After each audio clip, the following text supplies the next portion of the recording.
Hello there, and welcome back to the Dimension. Finally! It's been a while since the last devlog of this, but I assure you all, I'm still working on it. I'm still working on the Cursed Woods. Reason it's taken so long is just kinda time management issues because of IRL stuff and blah blah blah. But I'm also working on rewriting the entire datapack, actually. It's just to make old systems just have better performance and such, as well as revisiting them and refining and reworking them. But I've also discovered a major innovation for the datapack, Objmc. Now, if you're in my Discord, you may have seen screenshots and images posted about this, but I'll explain it to you now. It's essentially a vanilla shader that can convert .obj models to Minecraft models in-game.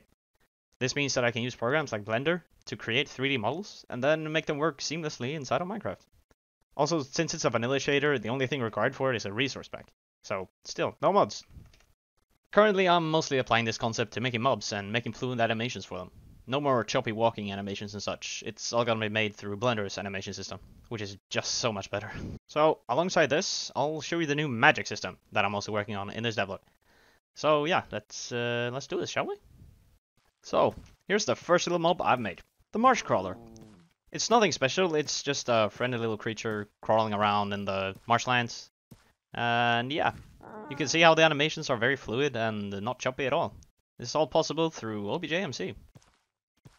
You can really tell how groundbreaking this is for a project like this. These animations would never be possible without the help of this shader. So here we are inside of Blender, and here's the Marsh Crawler's model. It's all made right here in Blender, and then I animate it with this little skeleton that you can see here.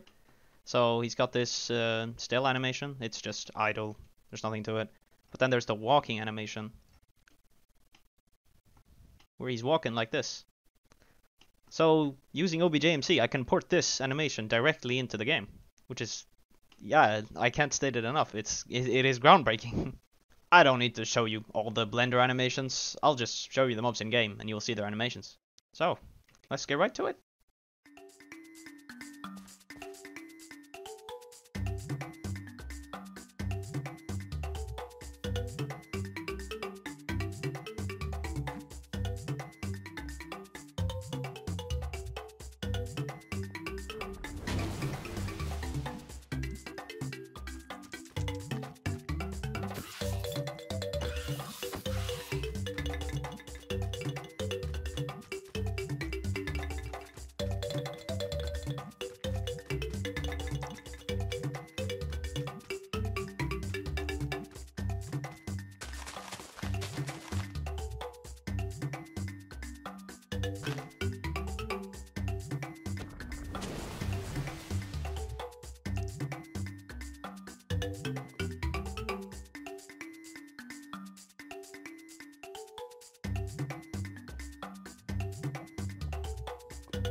Now then, for the magic system. Over the year, I've developed a magic system with loads of spells and abilities for you to have fun with. The spells range from support spells that heal you, make you deal more damage, etc., to damaging spells like projectiles or AoEs. There are also a number of magic schools, all with their own theme, such as the Earth School, which does things like throw rocks to deal damage. Now, to get the spells, you'll need one of these, an Astral Forge. This is a sort of crafting table for the spells, and to craft the spells you also need some special materials. So there's also a little tutorial here inside the Astral Forge. So, to write the spell, you need to activate when the Astral Forge contains the correct amount of items. So, in the slot 1, you'll need an unsealed scroll, and in slot 2, you'll need Astral Essence. Don't worry, I'll show off all these items later. And then in the slot 3, you'll need an iron ingot or diamond or electrum crystal. And in slot 4, you'll need a magic gem from the desired school of magic. Or no gem for a random school. So what does this all mean? Well, I have all the items in here for you. Here we have the unsealed scroll, the astral essence, and then the crystals and diamonds and stuff. And here we have the gems, the magic gems. So these are all from their respective schools. So this is the Holy School, the Earth School, Blood School, and the Death School. You'll be able to find these gems alongside the Astral Essence and Unsealed Scroll, just in structures scattered about. Also, this is not a new item per se, this is just the old Ethereum crystal. I've renamed it to Electrium, and it's also got a new like sparky electric theme. It's got like flashes around it with the new texture. It's pretty cool. Alright, now let's use the forge to get a spell. Say I want a tier 2 death spell. Well, the paper here says that I need 20 Astral Essence, a diamond, and a death gem. And of course, a unsealed scroll. So let's put them in and see what happens. Scroll in slot 1, 20 Astral Essence in slot 2, the gem in the last slot, and then a diamond. And then we just activate this and see what happens.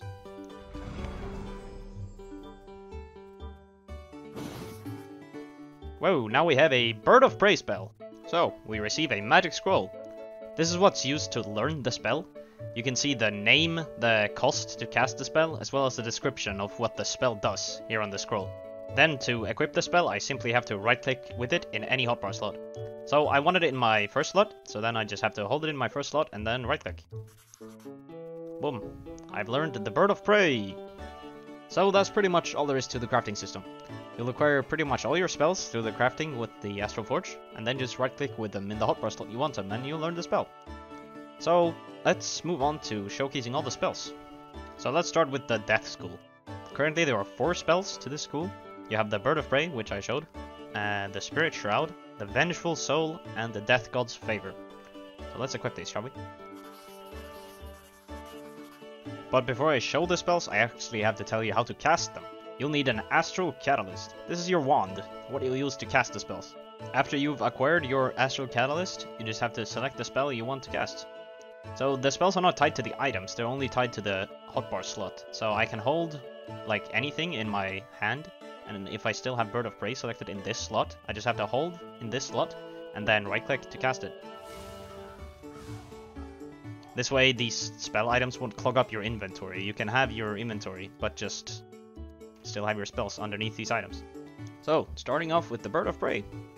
You can see here in the description that it says that it summons a bad omen that withers nearby mobs for its active duration. Recast to fire the omen forward, which releases a poisonous cloud and damages mobs upon impact. Recast while sneaking to disperse the omen. So let's try it, shall we? Just right click with it and you'll cast the spell. There you go.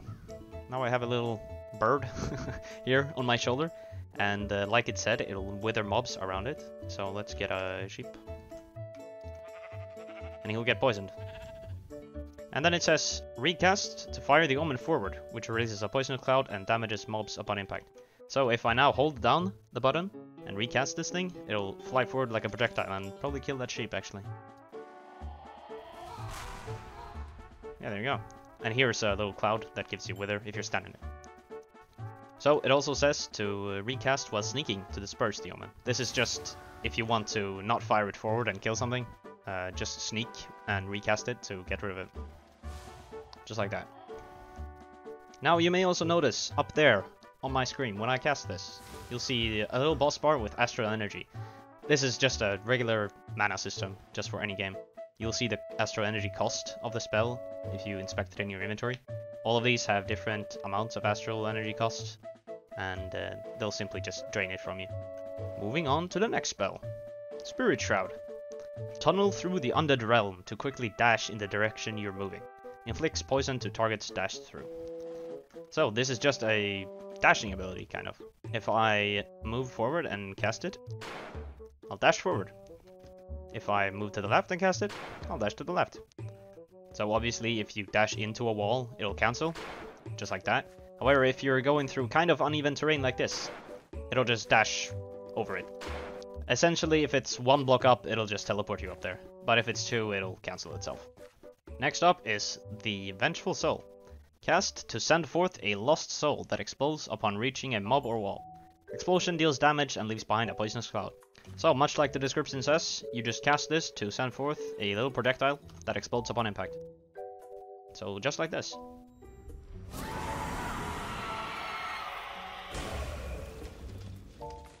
So there, went forward, hit a wall, exploded.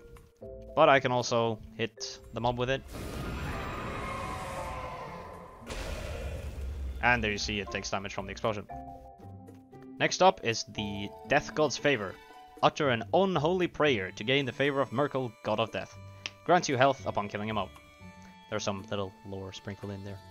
So, if you activate this, much like it says, you'll gain health upon killing mobs when it's active. So, there we go. And then when I kill him, I'll gain a little bit of health. So, just like that. Those were all the spells that I have for the Death School. Let's move on to the Earth School. For this school, I've developed 6 spells. We have Aftershock, Eruption Quake, Hardened Body, Pebble Shot, Rock Sling, and Scatter Shards. So, let's start off with Aftershock. Erupt to the ground in a forward line. Eruption greatly damages mobs. So this is very plain and simple. Just right click with it to erupt the ground.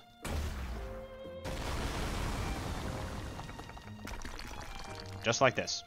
Much like the description says, the spikes that come up through the ground will damage any mob.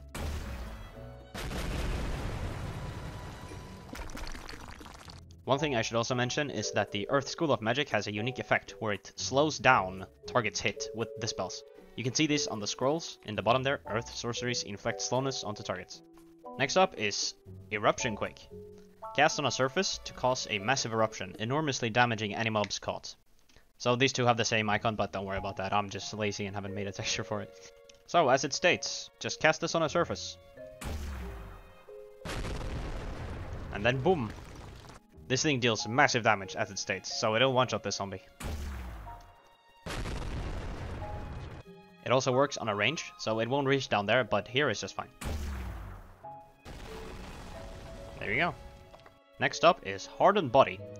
Reinforces your body with the earth, adds 50% knockback resistance, and increases mining speed by 25% at the cost of 20% movement speed. Much like it says, if I activate this thing, I'll become slow, but I'll also have 50% knockback resistance, and it'll increase my mining speed by 25%.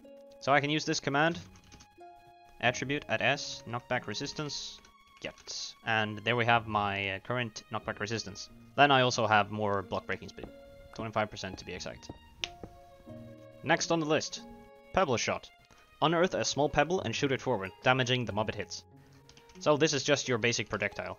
It comes up from the ground in front of you and then shoots forward. Just like that. And it also damages the mob it hits. Next up is Rock Sling. Pull a cluster of rocks from the earth and send them flying forward. Greatly damages nearby mobs upon impact. So the key definition there from Pebble Shot is nearby. This is just damaging the mob it hits. This is nearby mobs. So, if you cast this thing, you'll pull some rocks to the ground and shoot them forward. Much like that. So this spell deals a lot more damage than Pebble Shot, so it'll probably one-shot this sheep. Yeah, he's dead. Last on the list is Scatter Shards. Cast a cluster of small sharp rock shards in a cone forward. Multiple shards can hit one target. So this spell shoots out a bunch of projectiles forward in a big cone. So you can see it's not very accurate, and they also don't fly very far. So they won't be very good at range. Just like that. But if you get up close, they'll do significantly more damage, because pretty much all the shards will hit the target. And there all of them hit and died. And those are all the 6 spells from the Earth School. Moving on to the last school, the Holy School. Now, I know I said there was a Blood School, but I haven't made any spells for it yet. This school has 5 spells currently. We have Holy Ground, Holy Blessing, Oath of Retaliation, Light Blast, and Mage Armor. So, first up, we have Holy Ground. Draws a Holy Order sigil on the ground, increasing the damage of all spells cast within it by 30%. So, to showcase this spell, I will make use of Rock Sling. So, I cast this spell and a little area will appear around me. Just like that. And so, when I cast this, a number will appear in the chat, and that will essentially be the damage of the spell. So there you see, it's 32.5. And if I go out of this area, and now it's 25. And if you do the math, 25 times 1.3 is 32.5. Then, after about 1.5 minutes, this area will disappear. Next up on the list, Holy Blessing. Say a prayer, increasing your spell and attack damage by 25%. So it's a pretty straightforward spell. Just cast it and you'll do more damage. Let's test out Rock Sling again. So if you do the math, 25 times 1.25 is actually 31.25. but now it's 31.2. This is just due to some rounding errors because Minecraft doesn't really like decimals and things in data packs. You can pretty much only work with integers. But I've done my best. And 0.05 damage is pretty negligible, I'd say. And it also increases your normal attack damage on top of that. So use this command to see your current attack damage, which is, yeah, 1.25. And if I turn this off, yeah, it's back.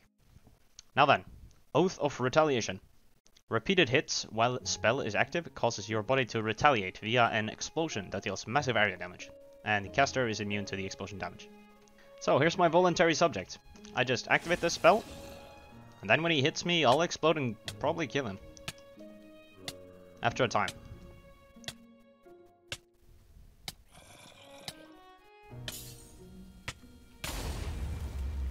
Yeah, there we go. So these are the damage numbers of the spell. Because it's an explosion, it deals less damage the further away the target is.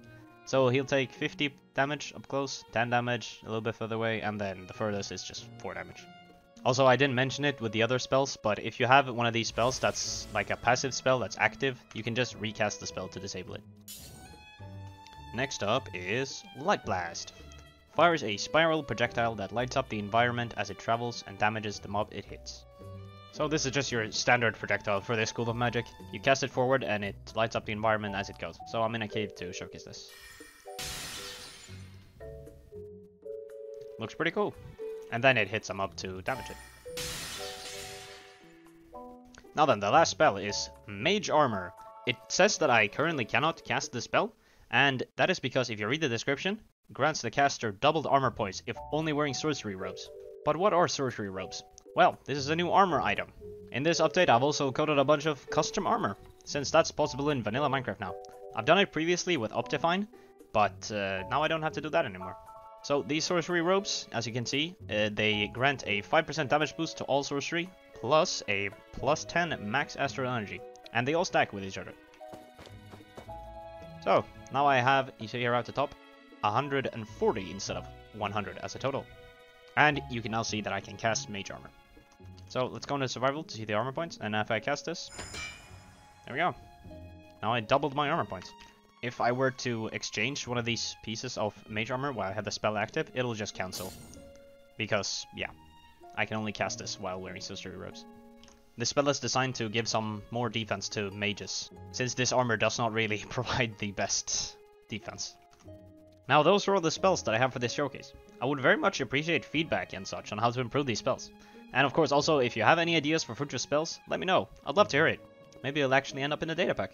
But that about wraps up this video. If you want to see sneak peeks and hear news about the data pack, join the Discord. I'm not as active as I once was, but I try to post some stuff here and there.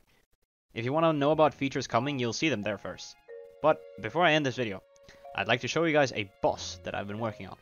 It is using Objmc to fully reach its potential, and I believe it surpasses any boss that I've made thus far. So, here you go.